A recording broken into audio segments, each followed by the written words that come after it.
तो गाइस, स्वागत है आपका हमारे नए यूट्यूब चैनल पर। आज हम शुरू करने जा रहे हैं चैप्टर कैपेसिटर्स, जो क्लास 12th फिज़िक्स का चैप्टर है। ये चैप्टर मैं आपको एडवांस लेवल तक की थ्योरी डिलीवर करने की कोशिश करूँगा। तो चलिए शुरू करते हैं। बेसिकली हमें इस चैप्टर में जानना है कैपेसिटर्स होते क्या हैं और उसकी प्रॉपर्टीज़ के बारे में। कैपेसिटर्स होते क्या हैं? कैपेसिटर्स कोई भी एक ऐसा इंस्ट्रूमेंट है जिसमें आप एनर्जी को स्टोर करके रख सकते हैं। तो इसका डेफिनेशन लिखेंगे। it is it is an instrument। ये बेसिकली एक इंस्ट्रूमेंट होता है which is used to store energy in the form of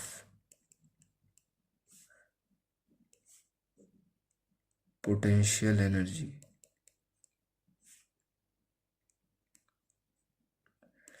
तो कैपेसिटर एक ऐसा इंस्ट्रूमेंट है जिसका हम प्रयोग करते हैं किसी एक एनर्जी को स्टोर करने में। वो एनर्जी स्टोर होती है पोटेंशियल एनर्जी की फॉर्म में। Basically it is an electric potential energy store करने का तरीका है। ये एक इंस्ट्रूमेंट है। तो कैपेसिटर चैप्टर का बेसिस है हमारा प्रिंसिपल ऑफ कैपेसिटर्स पे। प्रिंसिपल ऑफ कैपेसिटर्स, ये इस पूरे चैप्टर का बेसिक है। ये आप कॉन्सेप्ट क्लियर करें तो आगे आपको काफ़ी आसानी रहेगी। प्रिंसिपल ऑफ कैपेसिटर्स क्या होता है कि जो हमारा चार्ज होता है किसी भी कैपेसिटर के अक्रॉस किसी भी सर्किट में, वो डायरेक्टली प्रोपोर्शनल होता है। किसी भी कैपेसिटर का चार्ज डायरेक्टली प्रोपोर्शनल होता है उन प्लेट्स, दोनों प्लेट्स के बीच के पोटेंशियल डिफरेंस के लिए। ठीक है। अब इसमें हम क्या करेंगे कि प्रोपोर्शनैलिटी हटा के इज इक्वल टू का साइन डालेंगे। और जैसे कि आपको पता है, हम जब प्रोपोर्शनैलिटी हटाते हैं तो हम एक कांस्टेंट लाते हैं। तो यहाँ पे मैं कांस्टेंट इंट्रोड्यूस करने जा रहा हूँ, सी वी। सी हमारा क्या है? कैपेसिटेंस। और वी हमारा है पोटेंशियल डिफरेंस। क्यू है हमारा चार्ज। ये ध्यान रखें, इस इक्वेशन में सबसे इम्पोर्टेंट बात ये है कि जो हमारा चार्ज है वो चार्ज है पॉजिटिव प्लेट पे, ऑन पॉजिटिव प्लेट। मैं जैसे सपोज करिए मैं लेट करता हूँ कि जो हमारा मोस्ट कॉमन एग्जांपल रहेगा कैपेसिटर्स का वो रहेगा पैरेलल प्लेट कैपेसिटर्स का। तो इसमें दो प्लेट्स रहेंगी, आगे हमारा सर्किट रहेगा।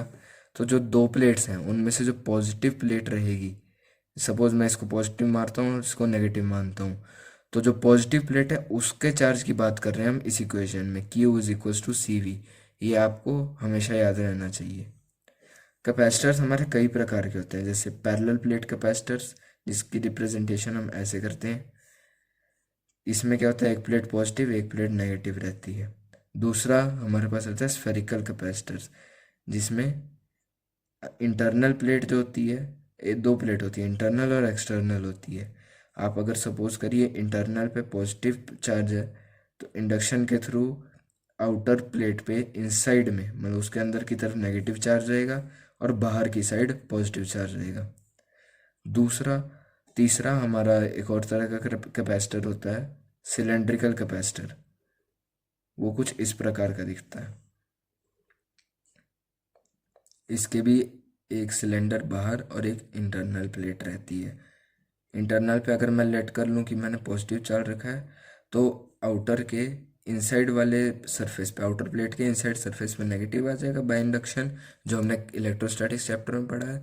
और आउटर प्लेट पे पॉजिटिव चार्ज आ जाएगा।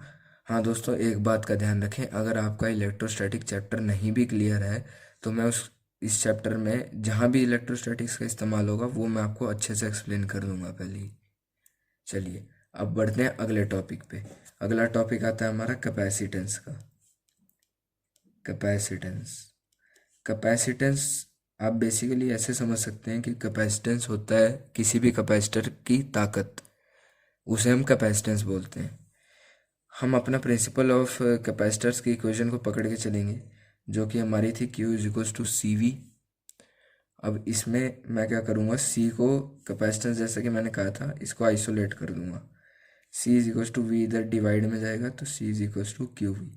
ये हमारा फॉर्मूला आ गया प्रिंसिपल ऑफ कैपेसिटेंस का। मैं बार बार आपको याद दिला रहा हूँ, ये ज़रूर ध्यान रखें कि ये जो Q है, ये जो चार्ज है वो पॉजिटिव प्लेट का चार्ज है। ये आपको आगे अगर एडवांस लेवल के आप प्रॉब्लम सॉल्व करते हैं तो उसमें ये छोटी सी थ्योरी बहुत इंपॉर्टेंट काम आएगी। ठीक है, अब हम डेफिनेशन बेसिक लिखते हैं कैपेसिटेंस की। तो आप लिखिए capacitance can be defined as can be defined as the charge required the charge required to increase the potential to increase the potential of capacitor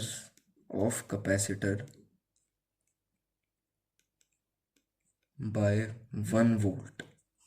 मतलब ये कह रहा है कि हमें वो चार्ज की वैल्यू पता चलनी चाहिए जिससे, जैसे अगर मैं मान लीजिए वी, जो वी है हमारा पोटेंशियल है, इसको मैं 1 मानता हूँ।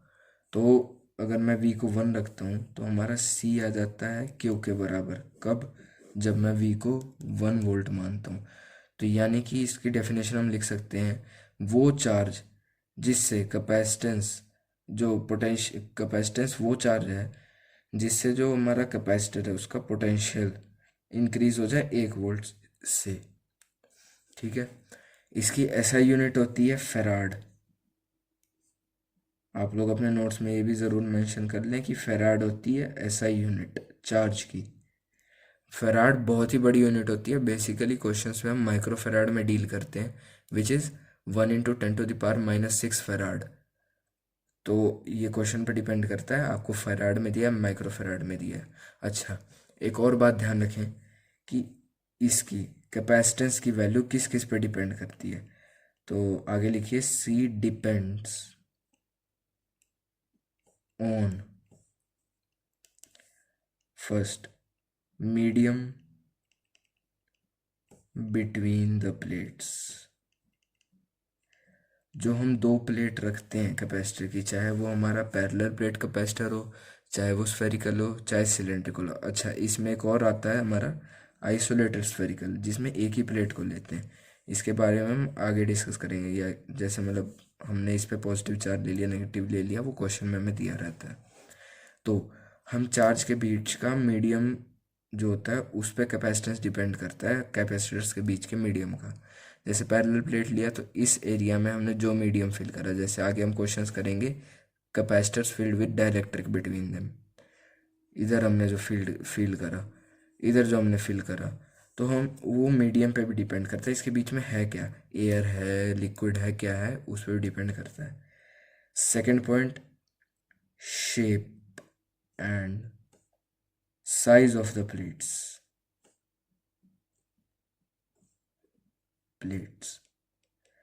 शेप और साइज पे भी बहुत डिपेंड करता है कैपेसिटेंस, क्योंकि जैसी शेप चेंज होगी उसकी सारी प्रॉपर्टीज चेंज हो जाएगी। फील्ड चेंज हो जाएगा, उसका उसका फोर्स चेंज हो जाएगा, काफ़ी चीज़ें चेंज हो जाती हैं। थर्ड, दोनों प्लेट्स के बीच का डिस्टेंस कितना है। डिस्टेंस बहुत इंपॉर्टेंट है। आगे हम क्वेश्चंस करेंगे जिसमें डिस्टेंस चेंज करने से चार्ज भी चेंज हो रहा है, कैपेसिटेंस भी चेंज हो रही है, और फील्ड तो ऑब्वियसली अफेक्ट होएगा ही अगर हम डिस्टेंस को चेंज करते हैं। तो अगला आता है distance between plates.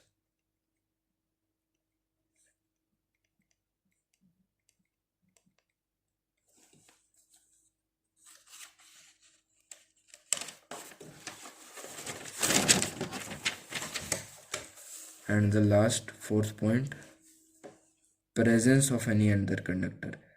Presence of any other conductor. अब कोई और कंडक्टर बाय चांस अगर प्रेजेंट रहता है कैपेसिटर्स के प्लेट्स के बीच में, तो वो अपना इंडक्शन इफेक्ट भी लाएगा और चार्जेस वेरी करेंगे, तो कैपेसिटेंस उस पर ही वेरी करेगा। दूसरी बात, सी किस पे डिपेंड नहीं करता है। C does not depend on. पहला, charge provided to the capacitor. दूसरा, पोटेंशियल डिफरेंस।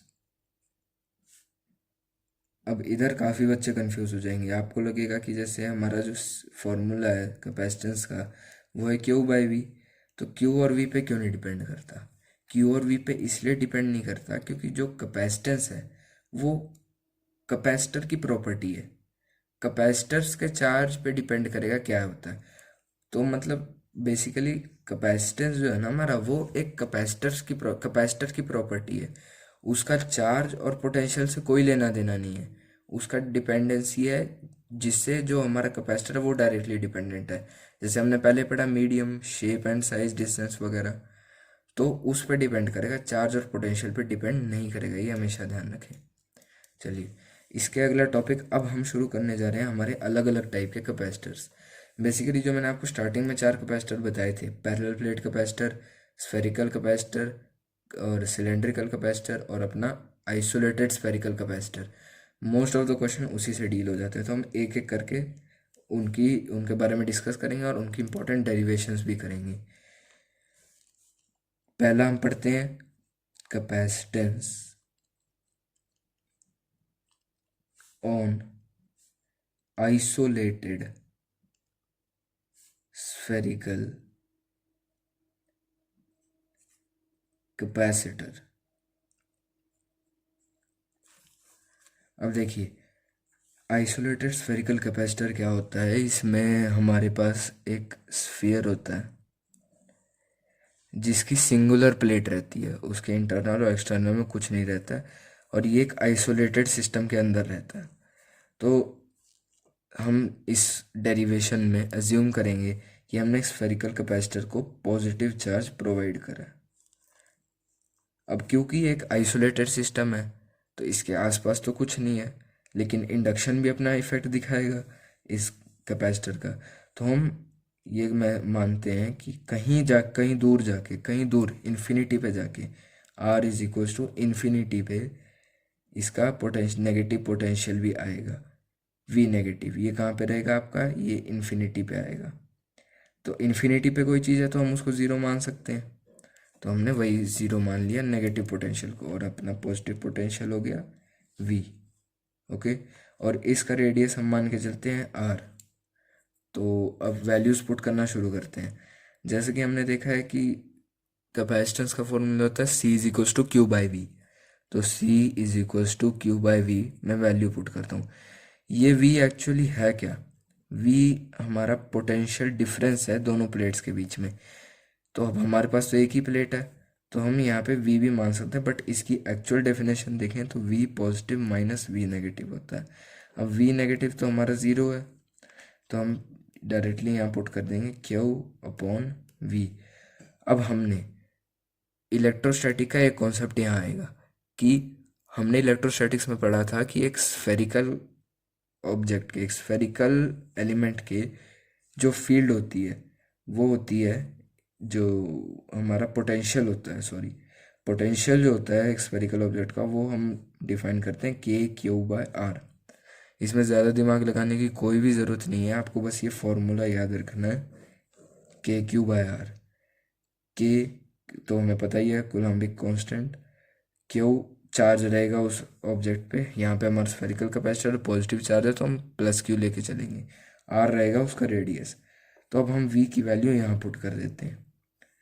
वी की वैल्यू क्या होगी, के क्यू बाय आर है, तो मैं इसको डायरेक्टली लिख सकता हूँ, के क्यू नीचे और आर मैं ऊपर भेज दे रहा हूँ। आर इस केस में हमने कैपिटल आर लिया तो मैं वही लेके चलूँगा, क्यू से क्यू कैंसिल, तो कैपेसिटेंस आ गया हमारा आर बाय के। अब के, हमने इलेक्ट्रोस्टैटिक्स में पढ़ा है K is equal to 1/4 pi epsilon naught. अब इलेक्ट्रोस्टैटिक्स में आप यहाँ कंफ्यूज हो सकते हैं अगर आपको इलेक्ट्रोस्टैटिक्स बिल्कुल भी नहीं आता है कि ये एप्सिलॉन नॉट क्या है। एप्सिलॉन नॉट कुछ नहीं है, ये एक परमिटिविटी कांस्टेंट है, ये हर एक मटेरियल का अलग अलग होता है। अगर हम किसी मटेरियल को वैक्यूम में रख के एज्यूम कर रहे हैं, उसकी स्टडी कर रहे हैं, तो एप्सिलॉन नॉट टर्म आती है। एप्सिलॉन नॉट की वैल्यू आप याद रख लें, ये क्वेश्चंस में बहुत काम आने वाली है, 9 × 10⁻⁹। ओके, तो ये हमने डिराइव कर लिया। Capacitance of an isolated spherical capacitor होगा R/K। और अगर मैं इस K को ये वैल्यू पुट कर दूँ 1/4πε0, तो कैपेसिटेंस की वैल्यू आ गई 4πε0 R। R हमारा रेडियस हो जाएगा। सो आज की वीडियो के लिए बस इतना ही। आगे के टॉपिक्स हम नेक्स्ट वीडियो में कवर करेंगे। Thank you so much.